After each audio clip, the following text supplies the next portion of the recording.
about raising taxes. He's someone who has kickstarted our Wisconsin economy, helping put people back to work with his policies. He's not just a household name in Wisconsin, he's a household name around America. He's a guy who has inspired governors around America to get a backbone and do what's right with their budgets, to be responsible, to make it happen not just in Wisconsin, but in all states. Let's give our convention welcome to Wisconsin's very own Governor, Scott Walker.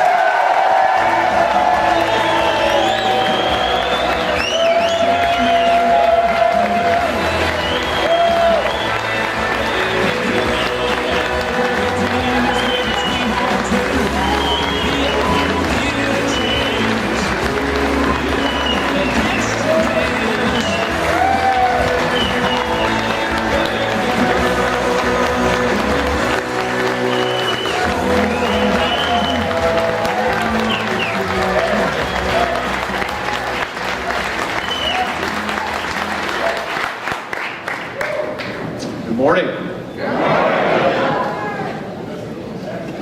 Good afternoon already. I guess I have to look at my watch. Right? Good day. How about that? It's a good day in Wisconsin. It's a good day in America. It's a good day to be a Republican. How about that?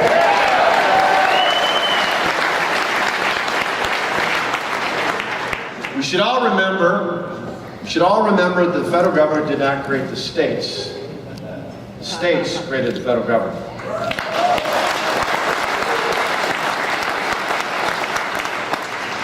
Those were the words of President Ronald Wilson Reagan in his first inaugural address in January of 1981. And those words are just as important, if not more so, today. You see, as much as you might be upset about some of the things that are happening under this president in Washington today, you should be mindful that here in Wisconsin, real reform is happening just as it was envisioned by our founders, as President Reagan laid out. Real reform happens in the states, and it starts in the states, and it's happening because of your help right here in the great state of Wisconsin.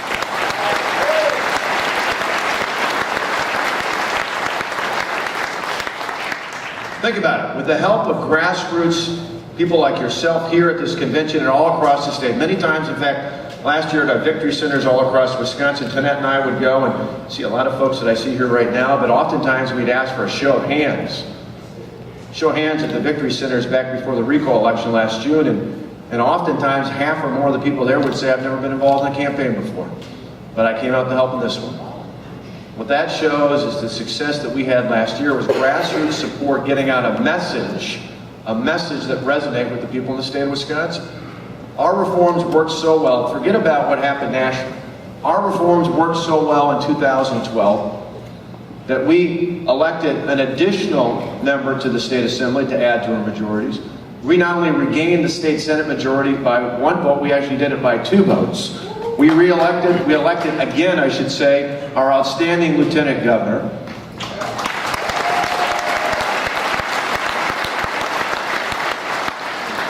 And as has been mentioned many times before, Tonette loved doing it the night of the recall election, you all helped me, through your grassroots efforts, become the first governor in American history elected twice in the same term.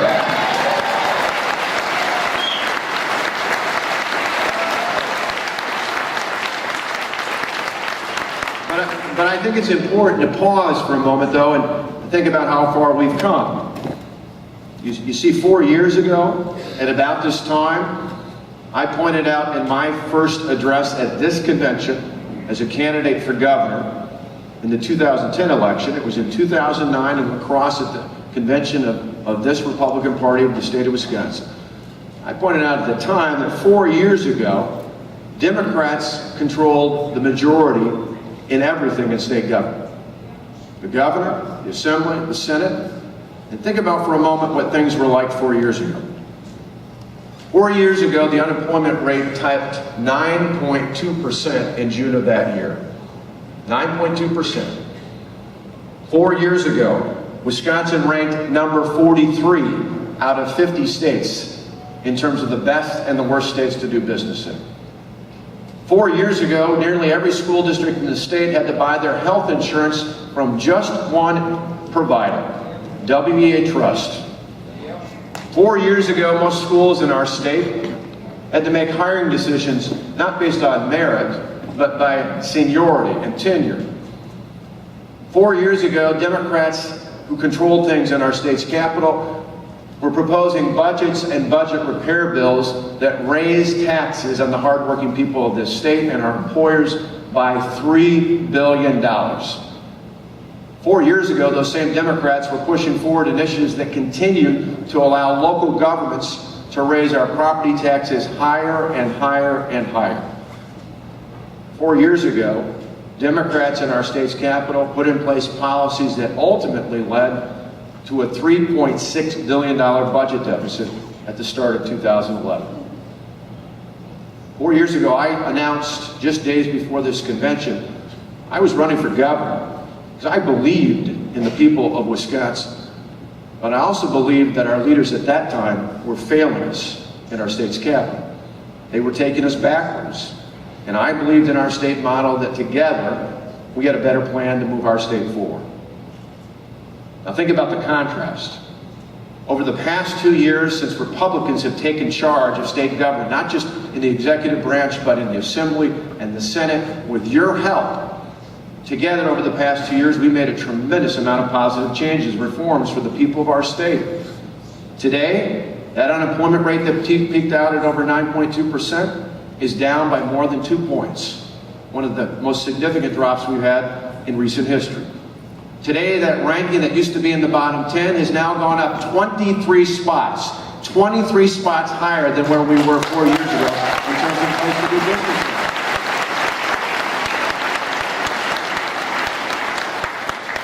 Today, our schools are now empowered to bid out their health insurance, which saves them tens of millions of dollars.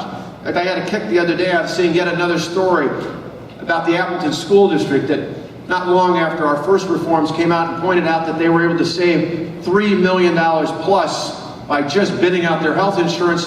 That was almost 2 years ago. They just had another story in the last couple of weeks where they're saving more money on top of it because they bid it out again.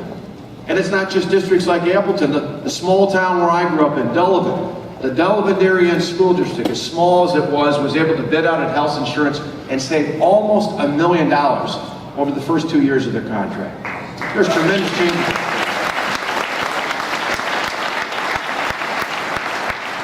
Those same schools that can now bid out their health insurance can make hiring and firing decisions based on merit. They can pay based on performance. That means they can put the best and the brightest in their classrooms, and they can afford to keep them there. We should proclaim that over and over again. We're the ones who care about education in this state because we care about the students in the classroom, not about the education bureaucracy.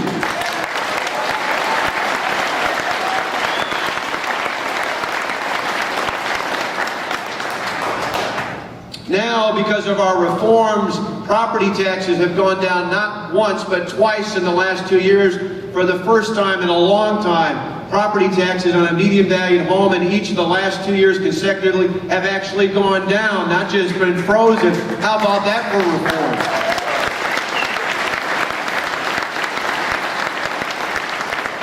Today in Wisconsin, instead of debating about how high our tax increases are going to be, in Wisconsin we're actually having a discussion in our state's capital amongst those in charge as Republicans about how big the tax cut's going to be going forward.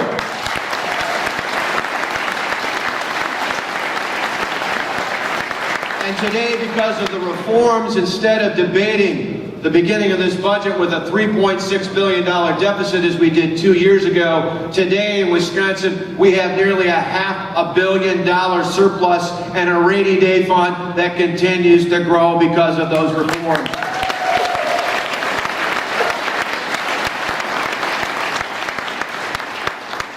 So I think going forward in 2014, the choice is pretty clear. We don't want to go back to the days of double-digit tax increases, $1 billion budget deficits, and record job loss. Do you want to go back? No! I'm sorry, I couldn't hear you. Do you want to go back? No! Well, I don't want to either. I don't want to go backwards. I don't want to go backwards to those days when things were headed in the wrong direction. With your help, we're going to build on the positive reforms of the last 2 years. We're going to continue to move Wisconsin forward. And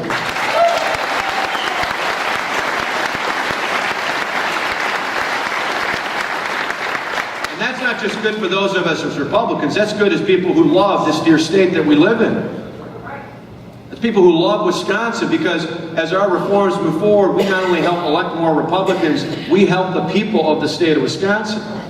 But we need to continue down that path of reform. We need to continue to show the people of Wisconsin that the R next to our name doesn't just stand for Republican, it stands for reformer, and we're going to continue to push reforms that make our state a better state to live in, to work in, to play in, to grow up in, to someday retire in, because we love Wisconsin. We love Wisconsin. We love the people of Wisconsin. So help me as we continue down that path of reform. We need to continue to push economic reform that empowers the small businesses and employers of our state to continue to create jobs to put our people to work. We need to continue to push forward tax reform that relieves the burden of high property taxes and income taxes and sales taxes on the hard-working taxpayers of this state. We need to continue to push forward with education reform, because we must ensure that every child in the state, no matter what their background, no matter where they live, what their zip code is, what their parents do for a living, every child in this state must have access to a great education, whether they go to a traditional public school, a private school, a charter school, a virtual school, or in a homeschool environment. Every child in this state must have access to a great education. And we're going to give them a choice for their families to make the best choice for their sons and daughters.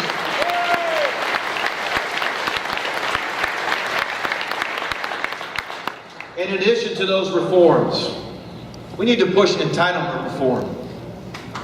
As I call it, we need to help transition people from government dependence to true independence. From government dependence to true independence. You see, going forward, I think that's the starkest contrast out there. It may not be the issue people talk about the most, but I think it's the starkest contrast. You see, our opponents, the Democrats, define success. They seem to measure success in government by how many people are dependent on the government. We should measure success by just the opposite. We should measure success by how many fewer people are dependent on the government, not because we've kicked them out to the street, not because we've kicked them to the curb, but because we understand that true independence doesn't come from dependence on the government. It comes from the dignity that only comes from work, from controlling your own self-determination, your own destiny through a job in the private sector that brings true freedom and true prosperity. We're the party that stands for equal opportunity, not equal outcome, because we understand people want to be given the chance to succeed, not to be indebted to the government for the rest of their lives.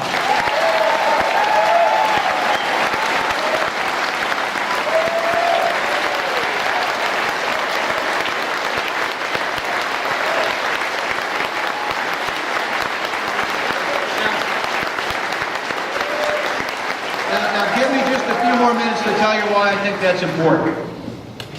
I think moving people from government dependence to true independence is so important. It's why we're pushing reforms in unemployment compensation. It's why many of you talk to me about this and affirm me on this, and I appreciate it. Why we understand that when it comes to health care and Medicaid in this state, our measures should be both to reduce the number of people who are uninsured and reduce the number of people on Medicaid dependent on the government, which is precisely why we didn't take the Medicaid expansion.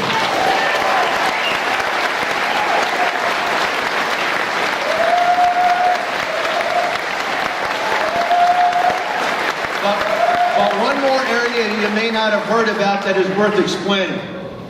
You see, in addition to reforming unemployment compensation and Medicaid and other areas to move people from government dependence to true independence, one other area we're focused in on is food stamps. On food stamps. A lot of people don't know this, but in Wisconsin, like most states across the country, up until last year, there was a waiver in the state, just like there were in 46 of the 56 states. a waiver that said the state did not have to require able-bodied working-age adults to be employed or on employment training to get food stamps. Now, I changed that. And when I announced that change, you should have heard what they said in Madison. They said, oh, the governor hates poor people. He's making it harder to get government assistance. I said, I love the people of my state. I love the people of Wisconsin so much, I don't want them to become permanently dependent on the government. I'm not making it harder to get government assistance. I'm making it easier to get a job.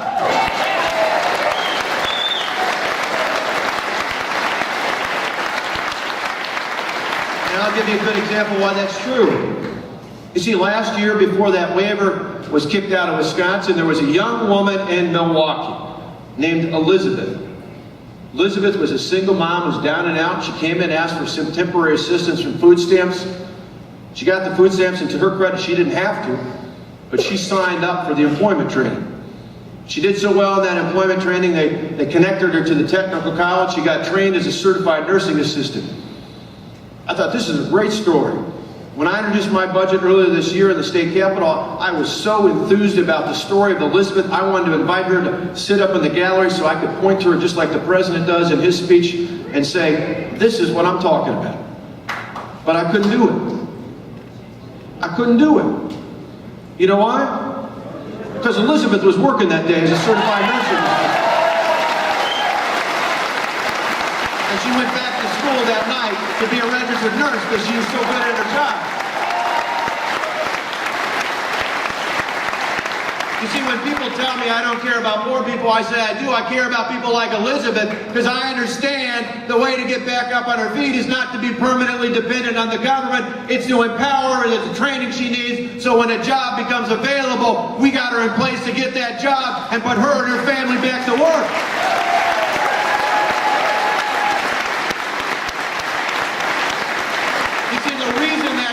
Is so important. The reason that story is so important is not just about Elizabeth, it's not just about where she's from in Milwaukee, it's not even just about Wisconsin. It's about what I heard Sean talking about before, and Ron was just talking about on the video, Rebecca was talking about a moment ago. You see, there's a clear difference, and it's about time we stand up and not just be the party of austerity and tax relief. We're the party that has a higher moral calling that's about empowering people to control their own destiny. We're the ones that care for the everyday people of this state and of this country, and it's about time we stood up and told people that.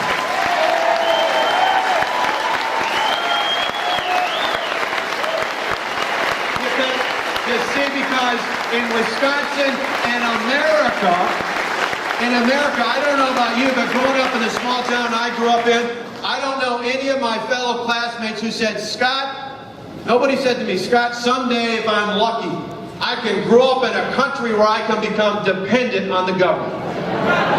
When I talk to my friends who come here from other countries, be it Mexico or Germany or Brazil or anywhere else out there, I don't know of anyone I've met who said, I came to America because my hope was someday I could become dependent on the government. No, the American dream, whether you grew up here or you came here from somewhere else, the American dream was that someday, with hard work and determination,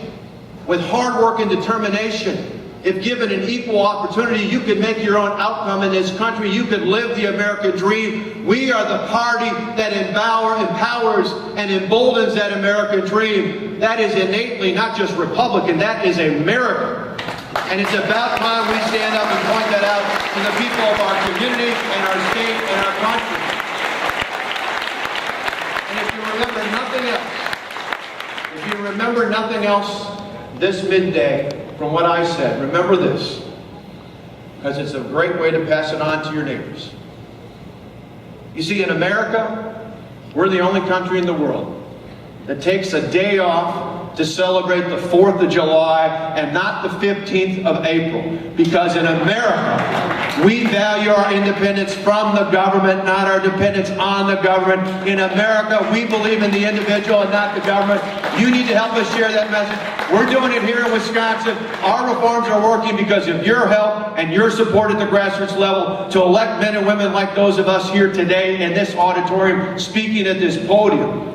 But more importantly than just what it does for Wisconsin, is the fact is we continue to push reforms that work and empower the people of our state. In turn, we will be empowering people all across America to carry that message forward.